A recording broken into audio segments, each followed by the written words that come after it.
watch out for rigid tribalism. Watch out for lone wolf isolation. Allow for differences in groups and respect each other. All of us will be better for it, both as individuals and as groups. I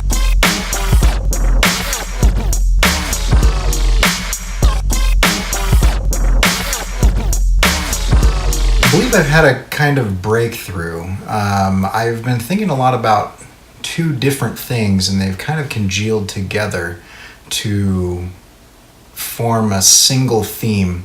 One is why people respect things that are done by humans, right? Why there's a natural inclination to be impressed by somebody who does traditional art, and why we care about the original piece of paper versus a print. And the other thing is kind of this current climate of tribalism and the idea that you can't deviate from your team. I think these are related. So Kierkegaard is often referred to as the founder of existentialism, though he wouldn't know what existentialism is. The term came after him, but a lot of his ideas and concepts were used to kind of form the existentialist theory. And he posits that the individual is important. This was in response to Hegel, who had this idea of a collective spirit, a communal, worldwide consciousness, kind of like Jungian, except God would be included in that consciousness, and the individual's idea was to realize that it was subservient or part of, or not as important as the collective. Whereas Kierkegaard came out and said that the individual is the most important thing, and that other things are secondary to it. And this became the foundation of existentialism, in which each person is fully responsible for their thoughts, actions, and beliefs without excuse. That each day we should live in the moment and be present in the experiences that we're having currently, without worrying about what's happened in the past or fretting about what might happen in the future, but to passionately experience the present. There's this idea of, should we focus on being part of a collective or being part of the group, or should we focus on being an individual, being by ourselves and on our own? And I think those two concepts are at odds with each other, and the battle that happens in those two concepts shapes nations, but also cultures and the way that we treat each other. Christ, for example, said, leave the 99, save the one, right? Leave the group, save the individual. There's this concept that the individual worth of a soul is worth something. But then also later there was talk about groups and things, the church as a whole or whatever. And this isn't something that just happens in Christianity. In Buddhism and many Eastern religions, you have things like people talking about the collective, about getting rid of yourself and abandoning all of your own interests and sacrificing all of those to become part of the greater whole and those type of things. Prior to the American and French revolutions, the individual almost didn't exist. There was no place in society for one. The sovereign or the king or the leader was served by the masses. The idea of serfdom and fealty is the idea that to be right with God, you had to surrender or sacrifice your individuality at the altar of the group. This is the entire concept of chess. Every piece on the board is expendable except the king. You can't even kill the king. You can only capture the king. And then even the queen, the most powerful piece on the board, is only as valuable as her ability to protect the king. In essence, everyone is a pawn to be sacrificed for the kingdom. Think of war way back when. When you go way back in the day and you think of war, very seldom was it tactics. It was a little bit tactics, but mainly it was numbers. Tactics existed, but so common was the idea that the larger force always wins that we celebrated the rare instances where this rule was broken. Leonidas in the 300 is an anomaly because you have vast numbers versus small numbers. That's an anomaly that doesn't often happen, and so we take that as an example. Or the single heroes in the Battle of Troy. We fixate on these individuals besting groups of people because it was so rare. So rare, in fact, that thousands of years of history, we only have a handful of examples of this happening, where it isn't just the bigger force wins. The larger group overpowered the smaller group. Like a hive of bees or a colony of ants, the group mattered way more than the individual. It's jingoistic tribalism. It's nationalism. It's us versus them. No I, only we. Mob mentality and groupthink. The upside to this is that you can accomplish incredible feats. Think of the pyramids. If each person views the leader as a god and yourself as part of the collective group as unimportant as an individual, then you have the ancient societies that can build obelisks and pyramids at the sacrifice of the needs of the individual. Then comes along this new idea. Kind of started a little bit with John Locke and some others, but it really came around when you started having these giant revolutions against kings. This new idea that each person on their own, without any merit to the group, matters and has value. That each individual deserves the innate, inborn, natural, God-given rights to choose their own path in the world. The entire concept of America was the idea that individuals are important, and that is what was actually revolutionary. It was implemented in a flawed way. It's changed, sometimes for the better and sometimes for the worse. It's grown and mutated, expanded and improved. But at the core is this idea: no one should be forced to sacrifice their individuality for the collective. All over Europe, you had groups of people who worked themselves to death cultivating the land they didn't own to, as a group, enrich the hierarchy with little or no benefit to themselves other than enough to survive. Then the French Revolution came along and toppled the idea that anyone was born better than anyone else. The idea that royal blood was somehow innately better than the blood of the common man became a falsehood. And because of this, and many other things, we entered into an era of the individual. The pendulum can swing too far, though, and when it does, it will correct and often overcorrect, swinging too far in the other direction. That's why it's a pendulum. But in the middle, I think there's some value. In a completely individual world, we would view each person only as they relate to us. Everyone we come across would be categorized and rated in their utility to us, not as people themselves, but as achievements and obstacles. People like Ayn Rand and her objectionist theories stated an outright gladiator blood sport of meritocracy that, if taken to its logical extreme, would lead to a class system of intelligence and ability. If I only think of myself and don't value the rights of others as individuals, then what stops me from wandering around armed to the teeth with a strongest survive mentality and taking whatever I want? Extreme individuality without regard for the greater group, society, family, village, etc. is the end of everything. That is literally not a society. But too far in the other direction, you have leaders haphazardly tossing away the lives of the subjects in massive numbers with no regard for the individual lives lost.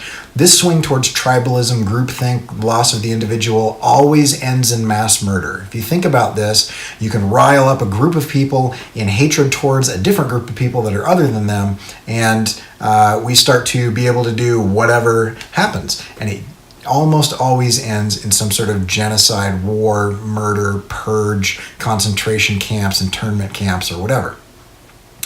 But humans are a social creature. We need each other. We need society, family, friends, groups of people to help us define ourselves and measure our experience. People in solitary confinement go nuts. They lose their sense of self because they have no one with whom to agree or disagree, no one to rub up against, no catalyst for change or growth.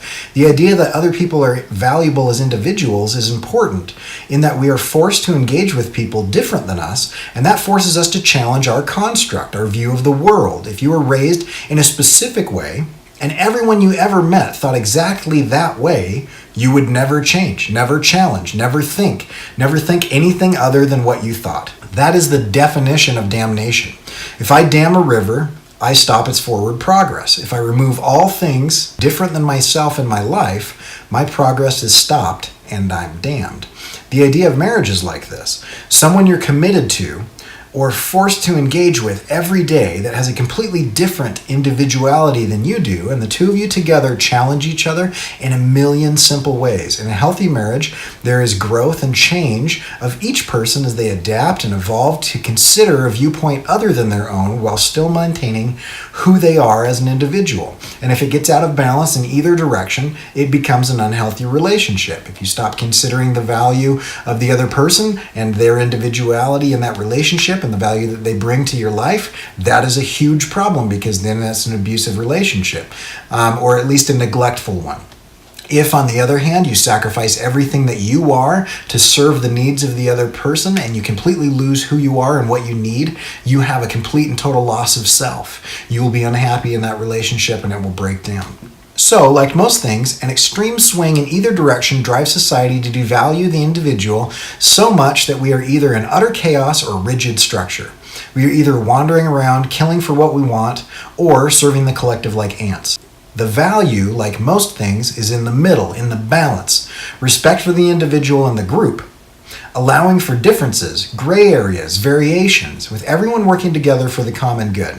This is why today's tribalism is scary. It's red versus blue, no variation, no thought. If my team's guy says something, the group doesn't question it. It's right. If the other team's guy says something, no question. It's wrong. We stopped thinking of the individual people that make up these groups and started collectively writing them off as other, wrong, different, not us. Something that we can attack or demonize or dehuman. Take any two reasonable people and let them discuss issues, and there will be a Venn diagram of agreement to some extent. That middle area might be bigger or smaller, but everybody agrees a little bit on some things. Take people who are all in the same group, and you have a variation of ideas, desires, values, and views. But as soon as the culture doesn't allow for deviation from the group and demands rigid acceptance of thought, you've lost the individual. Right now, it seems like we've got a black and white mentality, on or off, right or wrong in every issue. You're either with us or you're against us. Each side sets itself up in a complete and total opposition to the other side, and we ironically accuse people on the other side of doing exactly what we're doing on our side, not thinking for ourselves. It all comes down to the deluded assumption that if you really did stop and think for yourself, then you'd obviously come to the conclusions the way I do, and you'd think like me. Thus, since you disagree with me, you're not thinking for yourself. This is patently false, absurd, and really prideful. The world needs both individuals and groups to be respected. It's okay that people disagree with you. That's good. That's what makes us improve. If we were all the same and never deviated from the group, we'd never have invented the wheel, and we'd never made it out of the Stone Age. We'd never made it into the Stone Age. We'd still be in survival mode. And if we all went off on our own and never interacted, we'd kill ourselves off in a worldwide wasteland devoid of cities and families. So who cares about all of this? What's the point? Why do I even care? Why have I been thinking about it? I think it's because there's an idea of individual responsibility, and there's an idea of collective responsibility. And as a society, we have certain responsibilities and certain goals that we should pay attention to. And as individuals, we have certain responsibilities that we should be accountable for. And so when you're talking about this balance between the individual and the group of individuals, the question that you need to ask yourself is, where is the responsibility? Who is accountable? Who is blaming? And watch out for that, because if things swing out of control, for example, a group of people stabbed someone, right? Like a Julius Caesar et tu, Brute situation, where a group of people each make a minor cut on someone, and the collective idea or the collective result of that is that person dies and is murdered, but no one cut was the cut that killed him. No one stab was the killing stroke. It was the result of a group action, so that no individual person in that group could be considered accountable for that murder, and yet the person was murdered and was murdered by a group. And this is where you get Nazis and communists and everybody else that has gotten collectively together to be able to do these things and say, well, I was just following orders, or everybody was doing it, I was caught up in the zeitgeist. It was a different time. This is how people were able to delude themselves into thinking that slavery was okay. It was because it was common and it was accepted by the group. The society made it so that you didn't have to look into the eyes of another human being that you were enslaving and treating as property and think, this is weird and wrong. And why am I as an individual doing this? Because you weren't as an individual doing that. You were part of a society or a group where you had abdicated your individual responsibility to the collective and lost the ability to even comprehend right and wrong in the group think and the group decisions that you were doing.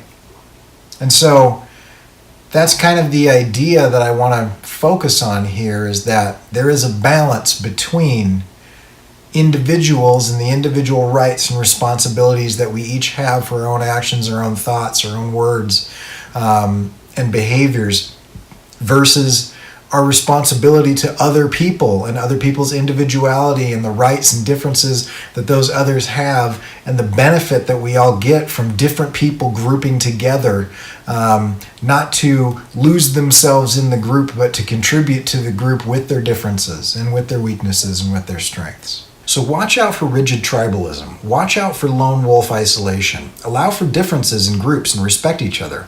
All of us would be better for it, both as individuals and as groups.